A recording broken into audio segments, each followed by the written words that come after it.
With over 1.6 million buys, Mike Tyson versus Roy Jones Jr. is now the best-selling pay-per-view of 2020, knocking off even the UFC from the top spot. And this was just an exhibition fight. Max, tell me this. I do. Listen, Mike Tyson's done a lot of bad things in his life, and he'd be the first to tell you, and he does. But, Mike Tyson, what he means to a generation of boxing fans is something special. And I also just personally have had certain experiences with Mike where I got a lot of love for him, and boxing fans and a generation really loves him in a way. I love the fact that he got out of there. No one really got hurt. It still kind of looked like Mike Tyson, right? And the fact that he was matched against an old guy who's also not a big heavyweight, right, in Roy Jones, I thought was the right idea. I'd love to see him in there again. I know it's dangerous, even in an exhibition. I can't deny I'd love to see it. Stephen A., as long as they don't put him in with Holyfield. I do not want to see, don't put Mike in with Evander. I've seen that enough. But I'd love to see it matched against the right opponent. I can't deny I would pay for it again.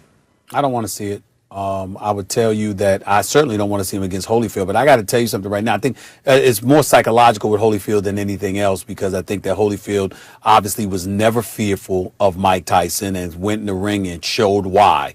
I love Mike Tyson. I love what he's done for the game of boxing, and we were actually wrong. The number wasn't 1.4 million pay-per-view buys, Max Kellerman. It was 1.6 million. So, I mean, at age 54, it's phenomenal, absolutely phenomenal what we saw from Mike Tyson. But I prefer to see the Mike Tyson and remember him for what he was. Remember how menacing he was, how sensational he was, how fast he was, those body shots, the power in both hands.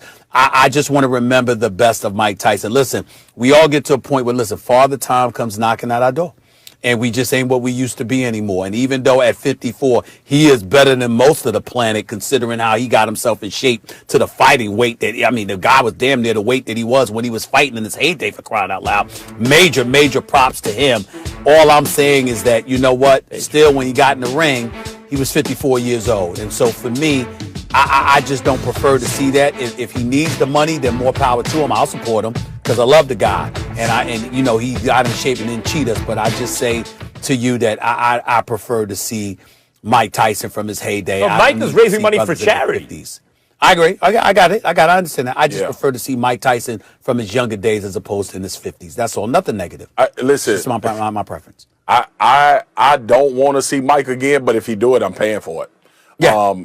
And I think for me, I think for me, it's just one. It's a level of respect. The fact that Mike Tyson is actually going back into the boxing ring. Hey, I got to be honest with both of y'all, my brothers on here. I was excited as hell when Mike Tyson decided he was going to go do an exhibition match. But I also was scared. I also was a little bit worried about what could transpire if somebody got caught the wrong way, especially with Roy Jones Jr. And I'm looking at Evander Holyfield at 58 and Mike Tyson at 54. And I believe Mike is just built differently than everybody else. Even from a psychological standpoint, if you listen to Mike leading up to that fight, this fight for Mike was about proving to himself that he could train and do it again. And Mike Tyson, to me, listen, I remember hearing this slogan, and I'll never forget it for the rest of my life, guys. When Mike was young, I heard somebody say, it's like a pit bull that's off the leash. And I do not think that Mike Tyson at times in that ring against Roy Jones Jr., I thought he kind of went back to Mike Tyson and if he would have caught Roy Jones Jr. with one of them throws, it would have been good night, Irene. And then we'll all be sitting here talking about, I ain't paying for another damn thing to see a man get down there killed in the ring. Stephen A. You remember when he said, "Hold"? This is why. He was this, and then I said, you know what? I'm gonna get him. I'm gonna get him. Stephen A., this is why you said you don't want to remember him as a 54-year-old. You said you didn't want to remember his 54-year-old. If you squint, it kind of still looked like Mike. That's why I want to see it again. Nothing but respect. He kind of still fought like Mike. Max, he had the little hip throw when he turned on Roy Jones. I thought it was over. Kind of inspiring. Good get him. What, how many? On Sunday that he's heading back to the ring. Say what? On February 20th for an exhibition match against YouTube personality Logan Paul. Now, Logan is the brother of Jake Paul, who most recently knocked out former NBA player Nate Robinson on the undercard of the Mike Tyson Roy Jones Jr. exhibition. Oh, Max. What is going on? Well, Floyd Mayweather figured out a long time ago that the best thing a fighter can do for himself is flip the paradigm. What do I mean by that? For years, for really the history of boxing, the basic paradigm is this. Fans and networks exploit fighters, right? We want to see them in great fights. What does that mean? It means we want to see them tested. What does that mean? It means we want to see them hit and hurt. And how do they respond? And can they dig deep and overcome? And make great action fights, right? That's what we want to see. Floyd was like, well, actually, from the fighter's point of view, my best interest is take minimal risk, maximum reward, not get hit, get out with all my money and all my marbles, right? Like, that's in the fighter's best interest. Fighters and fans' interest diametrically opposed. And so what Floyd figured out after a while, for example, with Pacquiao, Stephen A., is I don't have to fight this dude at the height of his powers. I can wait. Okay, I'll fight him now. Now there's pent-up demand. I'm going to make 5 times more than I would have made back then to fight a guy who's not as dangerous as he was back then. That's smart. And then what he realized is, wait a minute, because Conor McGregor's rise, I don't even have to fight fighters, boxers. I can fight dudes who don't box and make $100 million. Now, what fool wouldn't do that if he could? Why fight a guy who's trained his whole life to box you for $30 million when you can fight a guy who hasn't trained his whole life boxing for $100 million? Well, of course, Floyd's right about that, so that's what he did. And since then, he's realized, Stephen A., he never has to get in the ring with a dude who's trained his whole life to box, and he can make money. Whether it's a Japanese kickboxer, right, who's smaller than him, whether it's Logan Paul, who's a YouTube star who's twice his size, it doesn't matter. If you haven't trained in boxing your whole life, it's easy work for Floyd at any age, and he's going to make tens and tens of millions of dollars to do it. Max Kellerman, here's where I disagree with you. I think he'd make that money if it was Jake Paul, because Jake Paul is the new sensation because of what he did to Nate Robinson. So again, we're not talking about anybody. Much respect to the Pauls, because obviously they take this seriously. They're trying to do their old thing, but major props and nothing but respect to the both of them.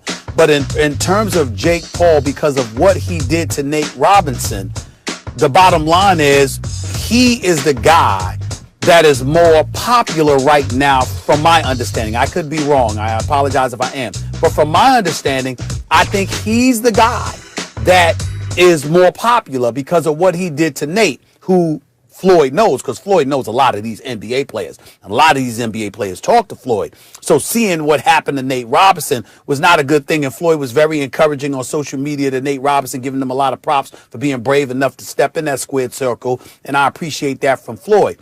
But I'm just saying, when I think about Floyd, first of all, it's the wrong Paul. If he's going to fight either one of them, it's the wrong Paul that he's fighting, because Jake is the rage right now, as opposed to Logan, from my understanding. And then outside of that, me personally, if it's an exhibition, I would prefer to see them I'd rather see Floyd against Oscar De La Hoya. I'd rather see Floyd in a rematch against Conor McGregor. I'd rather see something like that rather than him fight a guy that just learning how to, and I'm not saying learn how, but please, I'm not trying to be disrespectful. I'm in no way am I trying to be disrespectful to the Pauls, but I'm just saying in terms of their official boxing experience. For guys who just started. They're just starting. I'm like, no, if you Floyd, do an exhibition against someone. Like, I didn't like how Roy looked, okay? But Roy is a former world champion who had over 50 fights on his resume that decided to get into the ring with Mike Tyson. Mike Tyson didn't get in the ring with somebody that had one professional fight. And I don't understand that with Floyd. I don't understand that to me.